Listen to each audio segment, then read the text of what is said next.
আৰু সহযোগ কৰিছে আমাৰ দাদা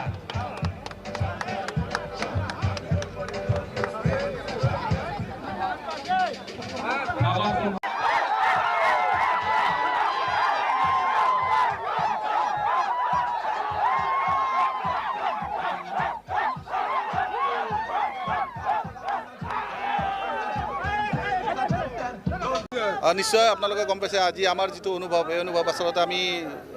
বুজাব নোৱাৰা এক অনুভৱ কিন্তু আমি যি ধৰণৰ আজি খেল প্ৰদৰ্শন কৰিব লাগিছিল ঠিক ইয়াতকৈ হয়তো আৰু আমি উন্নতমানৰ খেল প্ৰদৰ্শন কৰিব লাগিছিল কিন্তু আমি হয়তো কিবা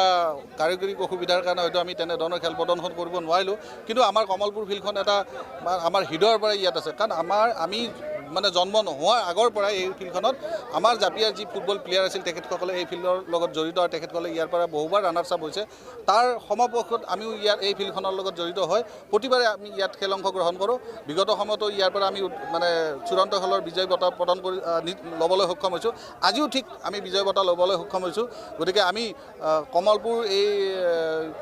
ক্লাবক আচলতে আমি জাপিয়া জনপ্ৰিয় ক্লাবক জাপিয়া ভাইভাই ক্ৰীড়া খণ্ডৰ তৰফৰ পৰা আন্তৰিক ধন্যবাদ আৰু কৃতজ্ঞতা জ্ঞাপন কৰিছোঁ আশা ৰাখিছোঁ আহি থকা দিনত তেখেতসকলে ইয়াতকৈ আৰু অধিক মানে জাকত জিলিকা এটা অনুষ্ঠান পাতি আমিও ঠিক তেখেতসকলৰ ইয়াত আহি যাতে ইয়াতকৈ উন্নতমানৰ খেল প্ৰদৰ্শন কৰিব পাৰোঁ আমিও সেইখিনি আশা ৰাখিছোঁ আৰু তেখেতসকলকো শুভেচ্ছা জ্ঞাপন কৰিছোঁ এই চেগতে